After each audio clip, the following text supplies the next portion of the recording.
मित्रमैत्रिणींनो, माता बहिणींनो, शेतकरी बांधवांनो, सामाजिक कार्य म्हणजे सोशल वर्क ह्या यूट्यूब चॅनलमध्ये आपल्या सर्वांचं सहर्ष स्वागत आहे. तर आपण गेले काही दिवस आपण मान्सून पूर्व पावसाचा अंदाज पाहत आहोत.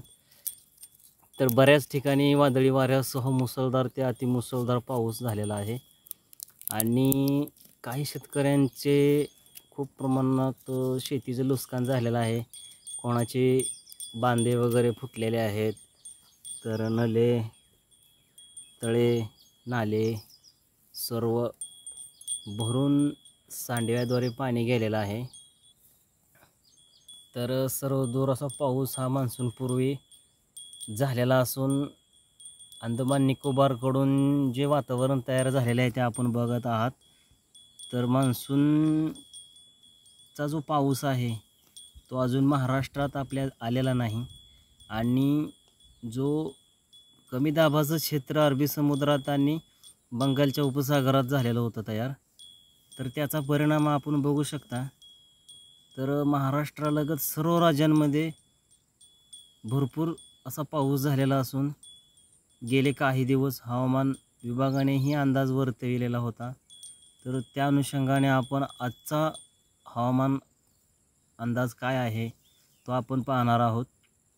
तर व्हिडिओ चालू करण्याच्या अगोदर आपण जर ह्या यूट्यूब चॅनलमध्ये नवीन असाल तर आपल्या चॅनलला सबस्क्राईब करा आणि आपण कुठून व्हिडिओ पाहता हे कमेंट बॉक्समध्ये नक्की लिहा. आणि आम्ही जो व्हिडिओ तयार करतो हे शेतकरी बांधवांसाठी, आपल्या माता बहिणींसाठी आणि शाळेतील मुलांसाठी आणि बांधकाम कामगाराच्या ज्या काही योजना असतील, महाराष्ट्र शासनाच्या ज्या काही योजना असतील, तर आपण त्या आपल्यापर्यंत पोहोचवण्याचा परिपूर्ण प्रयत्न करत आहोत. तर ह्या चॅनलच्याद्वारे आपण हवामान विभागाअंतर्गत ज्या काही माहिती आपल्याला सॅटेलाईटद्वारे आपण पाहणार आहोत. तर आपण महाराष्ट्रातील मुंबई, बेळगावी, हैदराबाद, नागपूर हा जो काही भाग आहे, तर महाराष्ट्रात लगतचा जो विशाखापट्टणमचा भाग आहे आणि बेंगलोरचा काय भाग आहे, तर आपण बघू शकता मान्सूनचा जो प्रवास आहे त्याचा परिणाम आपल्या महाराष्ट्र राज्यात आणि इतर राज्यातही आपल्याला पाहावयास मिळत आहे.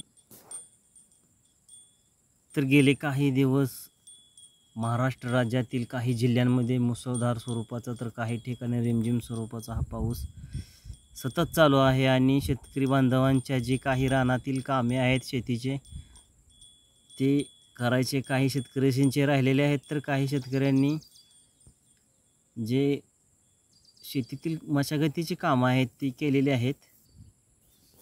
तर आपण बघू शकता महाराष्ट्रात आणि महाराष्ट्रातील काही राज्यांमध्ये शेजारच्या हे असं वातावरण तयार झालेलं आहे.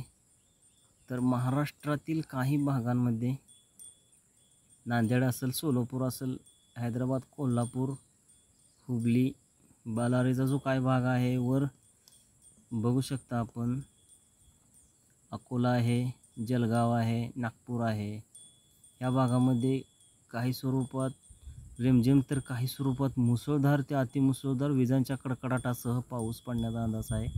तर सोलापूर लगतचा काही भाग आपल्याला पाहावयास मिळत आहे, तर त्या ठिकाणीही काही ठिकाणी मुसळधार तर काही ठिकाणी रिमझिम स्वरूपाचा, तर कोल्हापूरचा जो काही भाग आहे त्या ठिकाणीही रिमझिम स्वरूपाचा तर काही ठिकाणी मुसळधार स्वरूपाचा जो पाऊस आहे तो पडण्याचा अंदाज नाकारता येत नाही. मुंबईचा भाग असेल, नाशिकचा भाग असेल, नांदेडच्या ठिकाणी आपण बघू शकता अकोलेचा आणि नांदेडचा काही मधील भाग आहे, तर त्या ठिकाणी विजांच्या कडकडाटासह मुसळधार पाऊस होण्याचा अंदाज आहे. हैदराबादचा काही खालील भाग आहे त्या ठिकाणीही आपण बघू शकता विजांच्या कडकडाटासह मुसळधार पाऊस होण्याचा अंदाज आहे. विजापूर असेल, सांगली असेल, अकलूज असेल, सातारा असेल, काही स्वरूपात रिमझिम तर काही स्वरूपात मुसळधार पाऊस पडण्याचा अंदाज नाकारता येत नाही. लातूर असेल, पुणे असेल, हा जो भाग आहे ह्या ठिकाणीही तुरळक तर काही ठिकाणी मुसळधार पाऊस हा पडण्याचा अंदाज आहे. तर आपण नांदेड, औरंगाबाद आणि वाशिममधील जो भाग आहे त्या ठिकाणी आपल्याला बघू शकता आपण, तर ह्या ठिकाणी मुसळधार तर अतिमुसळधार पाऊस पडण्याचा अंदाज आहे. हिंगोली आहे, तर सैलो आहे, माजलगाव आहे, जालना आहे. तर वर आपण बघू शकता लोणार आहे, वाशिम आहे. हा जो भाग मधील आहे तर ह्या ठिकाणी मुसळधार ते अतिमुसळधार पाऊस पडण्याचा अंदाज आहे.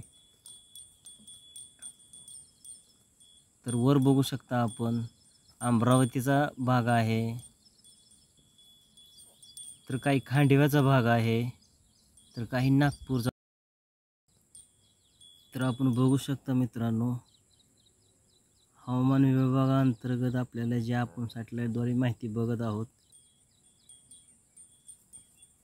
तर आपल्या शेतकरी बांधवांसाठी ही खूप उपयुक्त माहिती आहे. तर मान्सूनपूर्व पाऊस अजून सुरू झालेला नसून जे कमी दाबाचं क्षेत्र निर्माण झालेलं आहे अरबी समुद्राच्या आणि अंदमान निकोबारच्या दिशेने जे आपण बघू शकता, त्याच अनुषंगाने आज ह्या भागांमध्ये मुसळधार ते अतिमुसळधार तर काही स्वरूपात रिमझिम हा पाऊस पडण्याची शक्यता आहे. तर आपल्या कसा व्हिडिओ वाटला हे कमेंट बॉक्समध्ये नक्की लिहा आणि आपण नवीन असाल तर आपल्या चॅनलला सबस्क्राईब करणं विसरू नका. तर धन्यवाद मित्रांनो.